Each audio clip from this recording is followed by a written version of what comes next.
Hey everybody, welcome back to BobkeTV time. Once again for the Broom Wagon. Yes, it's already time for another one. Plenty to come in the Musette Musings, TUEs, and Brian Cookson back in the headlines. Tweet of the week, of course. And the good, the bad, and the ugly from the sport of professional cycling. We're going to primarily focus on the World Championships that just finished in Doha. All that coming up on the Broom Wagon.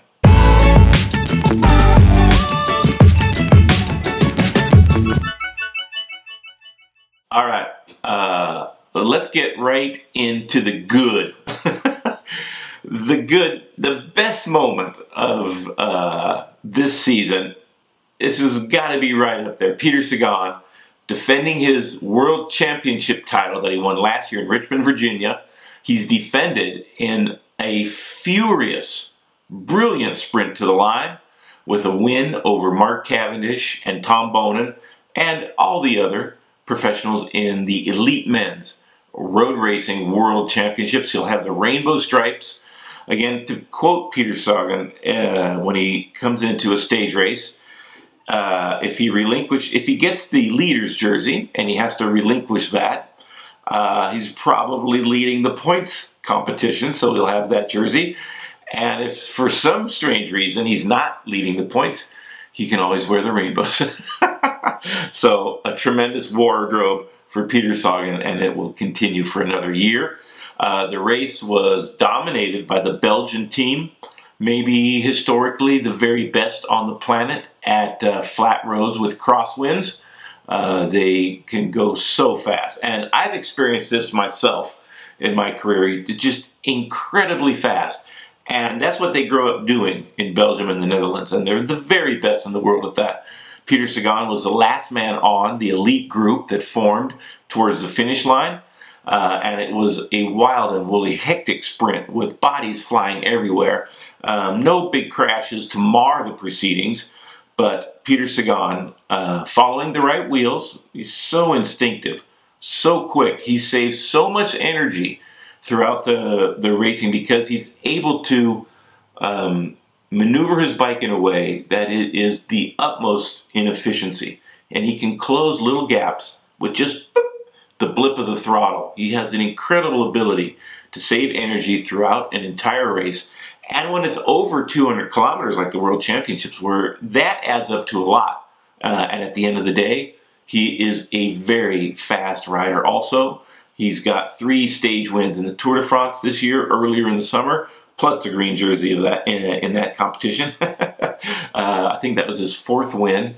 But he's had an incredible year. The Rainbow Curse is over. It's been over for months. He might have finally buried that deep in the sands of Qatar. And it was just an absolutely great race, and Peter Sagan, a deserving winner. My pick, Alexander Kristoff. More on him in the bad in a moment, but he wound up 7th, I believe, behind his teammate, Edvald Boasson. Cavendish missed out on a real opportunity to win another road racing world title that he had already done in his career, and it might be his last chance to win the Worlds if in the next few years, as the races probably will be rather hilly. So Cavendish 2nd, solid effort, but I think he's really disappointed in not winning, just losing by a little bit. He was boxed in the sprint, but that happens, and when you get down to the nitty-gritty and you don't have a big lead-out train, that can happen. So Cavendish not following the right wheels, and Sagan getting the better of him. Tom Boonen, an impressive ride to finish 3rd. His teammates dominated the race, split the field, blew the field to smithereens, and he managed 3rd, and I think that's a pretty solid result for Tom Boonen, all things considered. Also in the good, in the women's road race, a 20-year-old Danish woman winning the world title. Amalie Dieriksen, I believe is her name, beating my pre-race favorite, Kirsten Wild of the Netherlands. I think there was 7 Dutch women in the finale with 4 kilometers to go. And they had the numbers, but I think they got a little bit over anxious and Marianne Vos doing the lead out went way early. And if it was maybe more difficult, if everybody coming to the line was a little bit more exhausted because of a hillier race, I think Cookson would have won going away. But because it was so flat and a lot of riders were sitting on, and the Dutch were the dominant team and did the chasing of the women's time trial champion Amber Neben, putting in another great performance in the road race, the Dutch had to expend a lot of energy, and so the lead out came a little bit too early. Cookson going a little bit early also, too far from the line, and Amalie Didrikson coming around her in the last 25 meters for a spectacular win for a woman that should win a lot of races in the future, just 20 years old. So great racing in the World Championships, both the men and the women. All right, the bad. The Germans, they came to the Worlds with maybe the most powerful sprint squad. Degenkolb, Kittel, Greipel, all of them tremendous sprinters. The question was whether they would be able to work well enough together, and the answer, apparently not. They all missed the split. The whole team missed a split. So pretty disappointing day for the Germans. And John Degenkolb taking his frustration out, as you can see, on Jens de Buskere and the Belgian team. Once they saw the split, once they thought they had the right men up the road, started to maybe make some defensive maneuvers that were a little less than kosher. Degenkolb spraying water in the face of de Buskere. So not what probably I would have done, but when you're as frustrated as Degenkolb must have been, you still should not spray water on your competitors.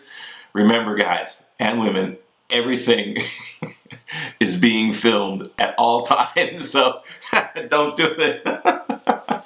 Also the bad, the Norwegians, Edvald Boasson and Alex Kristoff, my pre-race favorite in the men's race. Kristoff came to the finale, 500 meters to go, expecting Edvald Boasson to do the lead out, and Boasson looked right at him and did not move to the front to lead Kristoff out and preferred to race for himself. And when that was not possible, when he saw that he could not win, he did make room for Mark Cavendish, who, by the way, is his teammate on Dimension Data, his trade teammate, Mark Cavendish. He didn't work for him per se, but he did not close the door on Cavendish, gave Cavendish a chance after Cavendish got up against the barriers with Michael Matthews of the Australian squad. So Boasson decided to race for himself. He didn't have the legs, and then still wouldn't help Kristoff. So Kristoff very disappointed in how the race unfolded, and I think he might have been justified and think he had an agreement with the other members of the Norwegian team, but Edvald Boasson did not get the memo. And in my way of thinking, if you're Edvald Boasson, you've won plenty of sprints in your career. You'd love to be world champion, and it's not out of the question that you do race for yourself, especially since Kristoff and Boasson are not teammates during the rest of the year. So I think Kristoff might have had a better chance had he not expected to have Boasson leading him out. It would be nice if your teammate, ostensibly in the national team colors for the World Championships, would tell you that beforehand, so maybe that's something they can work out in the future. Plenty of chances for both of those guys in their careers to win the world title eventually, but it did not happen. I think the most recent Norwegian was Thor Hushovd to win the elite men's world road racing title, but that did not happen again this year for the Norwegians. Okay. The ugly Luke Durbridge taking out Luka Mestic, his own teammate, and also sadly Fernando Gaviria, who had a really solid chance to win. Durbridge lost his chain when the race was splitting apart, and they were going like 70 kilometers an hour. And if you lose your chain, and Durbridge tried to get out of the way, collided with Gaviria, and Gaviria, suspected separated shoulder actually, collided with him so hard, didn't go down, but Mezgec did go down. And Gaviria subsequently had to drop out. But Mezgec, I do believe, finished, but it wasn't until many minutes after the leaders, because when a race is splitting up like that, when a professional bike race is going full gas, the riders that are capable, or maybe at times clever enough to be in the right position, make the split. And that's it. They're going so fast, it's almost impossible without a concerted team effort to get back into the front. Also, you know, you cannot lose that much time from a mechanical or a crash to ever see the front of the bike race again. That goes so quickly. I think that Fernando Gaviria, plenty of chances to come to win the World Road Racing Championship. His future is incredible. He just won Paris Tours that I mentioned on the previous Broom Wagon, but bad luck for the Colombian superstar sprinter Gaviria. But in the years to come, he's going to be winning a lot of bike races. All right. Up next, the Musette Musings. They're good ones this week, folks.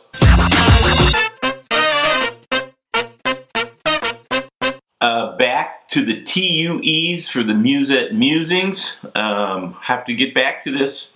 Brian Cookson presiding over the World Championships in Doha in the last few days. A lot of the questions that he has had to field while at the World Championships concern the ongoing therapeutic use exemption controversy, specifically and mostly focused on Bradley Wiggins and Team Sky. And now Brian Cookson's presidency of British cycling before he became UCI president, and some of the quotes and some of the press clippings from his tenure there, which, by the way, coincides with Bradley Wiggins being granted therapeutic use exemption for very powerful corticosteroids just before the Tour de France in 2012 that he won. In the meantime, a number of riders have come out expressing their disappointment in the TUEs granted, not just to Wiggins, but to a lot of riders for a variety of reasons. Marcel Kittel, Andre Greipel, and you can look at their quotes here. Romain Bardet, Nico Roche. David Miller had a long interview with, I believe it was the New York Times, and he, I will have to say, confessed to using the same substance. Kennicort, I believe, is the product name, not the exact name of the substance, but that's what it's called. Its medical usage name.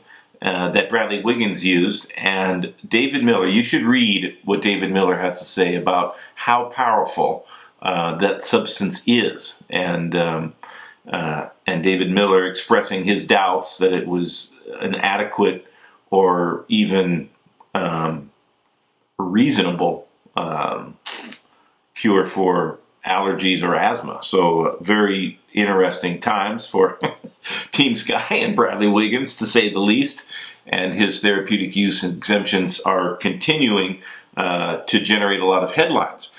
At which point, Brian Cookson, the president of the UCI, is not doing the sport any favors by a long term, going on 3 weeks of silence. Finally, speaking about it, not at length, and basically exonerating Bradley Wiggins, not admitting that there is a possibility that that program has been abused, which is the same as cheating with drugs. If you do not have asthma and you get a TUE for powerful steroids to treat asthma, you have a massive advantage over the riders that don't have one of those. And that's something that the UCI needs to do. I'd like to quote Brian Cookson from just as he was coming in to his presidency 3 years ago, he's up for re-election next year. And I'll get to one thing the UCI has done recently that is good. But this is what Brian Cookson said when he was running for president. He said, "If I look back at all of the history, every time there has been an opportunity for something positive to have been done about doping in cycling, it's been fudged," meaning not handled properly, for the British, I believe. "On every occasion where there's been an opportunity to do something about this, and a real need to do something about it, the UCI has fudged it and lost the plot." And in all honesty, Brian Cookson has not done as much as he could do to do what he was elected to do, and that's restore the credibility of cycling. That's why Pat McQuaid was not reelected and why Brian Cookson was elected. And in this instance, he has most certainly dragged his feet and obfuscated, been absentee, and not absolutely done the maximum possible and what he should have been doing. And at the very least, admit that the TUE program may have been abused in the past, and the UCI will take steps to rectify that in the future. And something as simple as that he's not been able to do. And that makes his presidency a farce compared to what his promises were. If he promised, "I'm going to come in, I'm going to keep the status quo in place, we're going to do the least we have to combat doping," then his agenda would have been achieved. But that's not how he came in, that's not how he was elected, and it'll be very interesting when he comes up for re-election next year.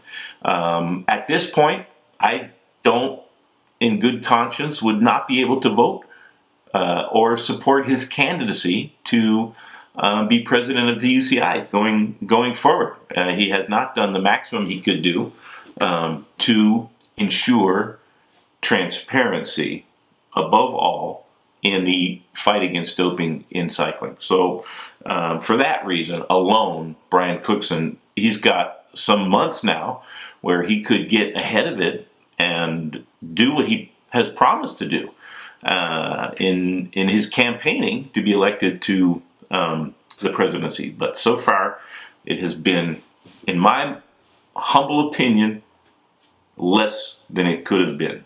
And so, still some time to rectify that for Brian Cookson, and I would recommend, if you're listening, take every opportunity to do so. Also, the UCI convening the 185th Congress. I don't think they must have more than one per year, but one of the statute they're hoping to adopt is term limits on the presidency. And if I'm not mistaken, it would be one of the very few international federations of professional sport to do that. And I would encourage them strongly to set term limits on the presidency. And the cronyism and the networking and the hiding in the labyrinthian bureaucracy would be cut down considerably if any president was limited to 1 term or 2 terms. 2 terms of 4 years each, that's plenty. If you can't get your agenda moved forward in 8 years, then you should not be elected at all. So 2 presidency terms is plenty. All right. The Worlds were great. The Worlds were great, and just a little bit overshadowed by the TUE situation, and let's hope that Brian Cookson can get a handle on it in the future. I got the comment on David Brailsford real quickly. who is also one of the central characters in the TUE drama, being the sports director of the Sky team when Bradley Wiggins and Chris Froome, by the way, won the Tour de France 4 out of the last 5 times. Apparently, somebody on their staff, a member of British cycling, Simon Cope is his name, I believe, delivered a package to the Dauphiné the day before the end. Nobody knows what was in the package. It was apparently suspicious enough that they're reporting on it now. And David Brailsford tried to say that perhaps Simon Cope was visiting the Dauphiné to speak with Emma Pooley. Emma Pooley has reassured the world that she was in Spain racing and can prove it, and not at the Dauphiné in France. So I love Emma Pooley. If you want the facts on cycling as she sees them, she is very willing to provide them, very candid, very, very sharp. Emma has a great way of cutting to the quick of what's going on. And I will quote her in describing, upon hearing what Brailsford said, at best silly and careless of him, David Brailsford, to suggest it was for her when she was clearly in another country. So I hope everybody out there follows Emma Pooley's career closely, and she has some great things to say about professional cycling. And Half the Road is a documentary that Catherine Bertine put together, and I was the narrator, and Emma Pooley has some fantastic quotes, and I would recommend highly that you look those up for your own edification and understanding of professional cycling. They are very, very sharp. Bradley Wiggins, the TUEs not quite enough, not quite controversial enough. He was very outspoken in pointing out that there was no excuse for Lizzie Armistead, now Dagnan, having been married recently, to miss 3 out of competition dope test whereabouts failures, they're called. He had one himself, his 3rd, although not in the same 1-year period, just before the Olympics this summer. So I'm going to give a piece of advice to everybody involved in the sport of professional cycling. If you're pushing the rules to the limit or maybe exceeding them, don't say anything. Just don't throw your competitors and contemporaries to the wolves if you're doing the same thing. Don't say anything, okay? Leave it out. That's going to be my advice. Sometimes it's better the less you say. All right, enough musings. Let's get to the tweet of the week. Chad Haga. This is coming from the Giant Alpecin American professional. He was involved in a very devastating crash with his teammates way back, I believe in January, maybe late January, early February, where a car driving on the wrong side of the road plowed into Chad and his teammates. It took the team a long time to recuperate from that. A lot of scars left, and this is what Chad had to say just before the World Championships. "That's a shard of glass," and he has a picture of it. "I pried it from my lip." Ah, can you imagine a shard of glass coming up from somewhere to your lip? "I pried it from my lip, ending its nearly 9-month reign of pain." So a shard of glass floating around has finally come out. And here's a picture of it. That's a big chunk of glass. I guess I could wind up anywhere. It's quite remarkable what the human body can do.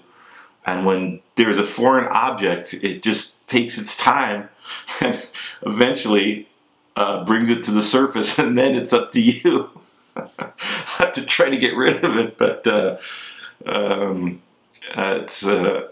it's pretty amazing what the team has been able to achieve. It took a long time to recover from that physically and emotionally, especially. And so let's hope that Chad has a very uneventful off season, lots of solid training, and a great year next year. And best of luck to all the riders on the Giant Alpecin squad that have had a remarkable comeback from a pretty devastating crash. And so good luck to Chad Haga in his off season.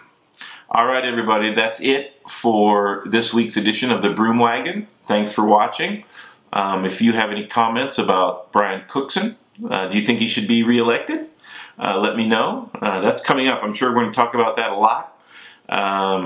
Tour de France race route. I might do a special edition of the Broom Wagon to bring you all of next year's tour as soon as I can. The route will be announced presently.